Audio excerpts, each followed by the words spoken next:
പ്രിയപ്പെട്ടവരെ, ശക്തമായ മഴയിൽ ഇടുക്കിയിലെ ഡാമുകളിൽ ജലനിരപ്പ് ഉയർന്നിട്ടുണ്ട്. 2 ദിവസത്തിനുള്ളിൽ ഇടുക്കി ഡാമിൽ 10 അടിയോളമാണ് വെള്ളത്തിന്റെ അളവ് വർദ്ധിച്ചത്.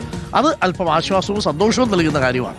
ജലനിരപ്പ് ഉയർന്നതിനെ തുടർന്ന് കല്ലാർകുട്ടി, കല്ലാർ, പാമ്പ്ള, മലങ്കര ഡാമുകളുടെ ഷട്ടറുകൾ ഉയർത്തിയിട്ടുണ്ട്. തൊടുപുഴ, മൂവാറ്റുപുഴ എന്നിവിടങ്ങളിൽ അതീവ ജാഗ്രതാ നിർദ്ദേശം നിലനിൽക്കുന്നു. ഇടവിട്ടുള്ള മഴ തുടരുന്നതിനാൽ മലയോര മേഖലയിൽ മണ്ണിടിച്ചിൽ ഭീഷണിയും നിലനിൽക്കുന്നുണ്ട്. രാഹുൽ സുരേഷ് ഉണ്ട്. ഇരട്ടയാർ ഡാമിന്റെ ഭാഗത്താണ് രാഹുൽ ഇപ്പോൾ ഉള്ളത്. Rahul, very good morning Rahul. ഒരിക്കൽ കൂടി രാഹുൽ, ഈ ഡാമിൽ വെള്ളമില്ല എന്ന് പറഞ്ഞുകൊണ്ടിരുന്നു. ഇപ്പോൾ ഡാമിൽ വെള്ളമായി തുടങ്ങിയോ? എന്താണ് പൊതുവെയുള്ള അവസ്ഥ? നമുക്ക് അത്യാവശ്യം പവർ കട്ട് ഒഴിവാക്കാനുള്ള വെള്ളമൊക്കെ ആയോ രാഹുൽ?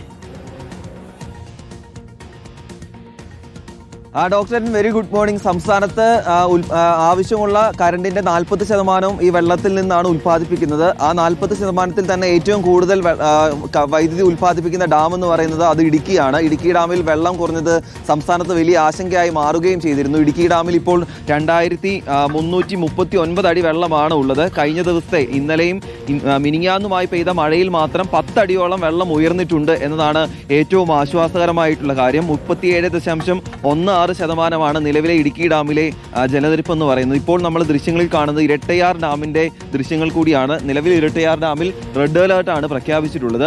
അതുകൂടാതെ 4 ഡാമുകൾ തുറന്നുകൊണ്ട് വെള്ളം പുറത്തേക്ക് ഒഴുക്കുന്നുണ്ട്. അത് കല്ലാർകുട്ടി, ഈ സീസണിൽ ആദ്യമായിട്ടാണ് കല്ലാർകുട്ടി ഡാം തുറന്ന് വെള്ളം പുറത്തേക്ക് ഒഴുക്കുന്നത്. കഴിഞ്ഞ വർഷം ഇതേ സമയത്ത് 4ഉം 5ഉം തവണ ഷട്ടറുകൾ തുറക്കുകയും വെള്ളം പുറത്തേക്ക് ഒഴുക്കുകയും ചെയ്ത ഡാമിൽ ഇപ്പോൾ ആദ്യമായി ഷട്ടറുകൾ തുറന്ന് 5 ഷട്ടറുകൾ തുറന്ന് വെള്ളം പുറത്തേക്ക് ഒഴുക്കുന്നുണ്ട്. അതുകൂടാതെ കല്ലാറ്, പാമ്പള, മലങ്കര ഡാമുകളുടെ ഷട്ടറുകളാണ് ഉയർത്തിയിട്ടുള്ളത്.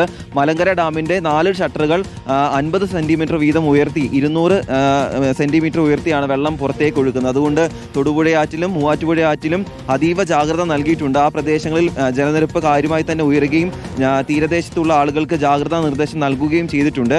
ഈ ഡാമിന്റെ പ്രത്യേകത ഏറ്റവും കൂടുതൽ മീൻ പിടിക്കാൻ എത്തുന്ന ആളുകളുള്ള ഒരു സ്ഥലം കൂടിയാണ്. ഇവിടെ വെള്ളമില്ലാത്തതുകൊണ്ട് തന്നെ മീൻ പിടിക്കുന്ന ആളുകളൊക്കെ വലിയ ആശങ്കയിലായിരുന്നു. നമ്മുടെ കൂടെ ഈ പ്രദേശവാസിയായിട്ടുള്ള ഒരു ചേട്ടൻ ചേരുന്നുണ്ട്. കുറച്ച് ആ ചേട്ടൻ വള്ളത്തിൽ ഇരിക്കുകയാണ്, ഞാൻ കരയിൽ നിൽക്കുകയാണ്. അതുകൊണ്ട് കൃത്യമായി കേൾക്കാൻ സാധിക്കുമോ എന്നറിയില്ല. എന്നാലും ഞാൻ ചോദിക്കാം. ചേട്ടാ, എങ്ങനെ മീനൊക്കെ കിട്ടുന്നുണ്ടോ? മീൻ കുറവാണോ? അത്യാവശ്യം വെള്ളം ഉണ്ടല്ലോ. വെള്ളമുണ്ട്, എന്നാലും മീനില്ല. മീനിന്റെ സീസൺ അല്ലേ. ഈ വലയൊക്കെ ഇട്ടേക്കുന്ന ഇവിടെയുള്ള ആളുകൾ തന്നെയാണോ? അതെ, അവര് തന്നെ. ഈ മീൻ കുഞ്ഞുങ്ങളെ ഇവിടെ നിക്ഷേപിച്ച ശേഷമാണോ അതെങ്ങനെയാ? അത് മീൻ കുഞ്ഞുങ്ങളെ ഇടുന്നുണ്ട് ഇവിടെ സർവീസ്. ഓക്കെ, ഇവിടെ യൂണിയൻകാരുണ്ട് വല കെട്ടി. അല്ലാത്തവർക്ക് ഒരു വല. ഇപ്പൊ മീൻ പിടിക്കാൻ എത്തുന്ന നിരവധി ആളുകളുണ്ട്. ഇതിപ്പോ ഇവിടെയുള്ള മീൻ പിടിക്കാൻ കാര്യമായിട്ട് ഇവിടെ സ്ഥിരമായി മീൻ പിടിക്കുന്ന സ്ഥലമാണ്. പക്ഷേ സ്ഥിരമായി മീൻ പിടിക്കുന്ന സ്ഥലം കൂടിയാണ്. ഫിഷറീസ് മീൻ കുഞ്ഞുങ്ങളെ കൊണ്ട് നിക്ഷേപിക്കുന്ന സ്ഥലമാണ്. ഓക്കെ, സൂക്ഷിച്ചു മതി എന്നൊന്നും അവരോട് പറഞ്ഞു. മാത്രല്ല, ഇങ്ങനെ യൂണിയന്റെ ഭാഗമായിട്ടുള്ള ആളുകളുണ്ട്. തൊട്ടപ്പുറത്ത് വള്ളങ്ങളൊക്കെ നമുക്ക് കിടക്കുന്ന കാണാം. ഇവിടെ സ്ഥിരമായി മീൻ പിടിക്കുന്ന ആളുകളാണ്. അതുകൊണ്ട് പുറമേ നിന്ന് എത്തുന്ന ആളുകൾക്കാണ് ജാഗ്രത പാലിക്കേണ്ടത്. പക്ഷെ ഇവിടെയുള്ള ആളുകൾക്ക് സ്ഥിരമായി അവർ മീൻ പിടിച്ച് മുന്നോട്ട് പോകുന്ന ആളുകളാണ്. അവർക്ക് കൃത്യമായി അറിയാം എവിടെയൊക്കെ ആഴമുണ്ട്, എവിടെയൊക്കെ ആഴമില്ല എന്നത് അവർക്ക് കൃത്യമായിട്ട് അറിയാം. അപകടകരമല്ലെങ്കിൽ പ്രശ്നമല്ല. സ്ഥിരമായിട്ട് മീൻ പിടിക്കുന്നവരാണ്, അവരത് അങ്ങനെ ഉപജീവനം കഴിക്കുന്നവരാണെങ്കിൽ അവരുടെ ഉപജീവനം കഴിക്കണമല്ലോ. അപ്പോൾ താങ്ക് യു രാഹുൽ. അപ്പോൾ പ്രിയപ്പെട്ട പ്രേക്ഷകരെ, ജലനിരപ്പ് ഡാമിൽ ഉയരുന്നു എന്നുള്ളതാണ് ഏറ്റവും സന്തോഷകരമായിട്ടുള്ളൊരു കാര്യം.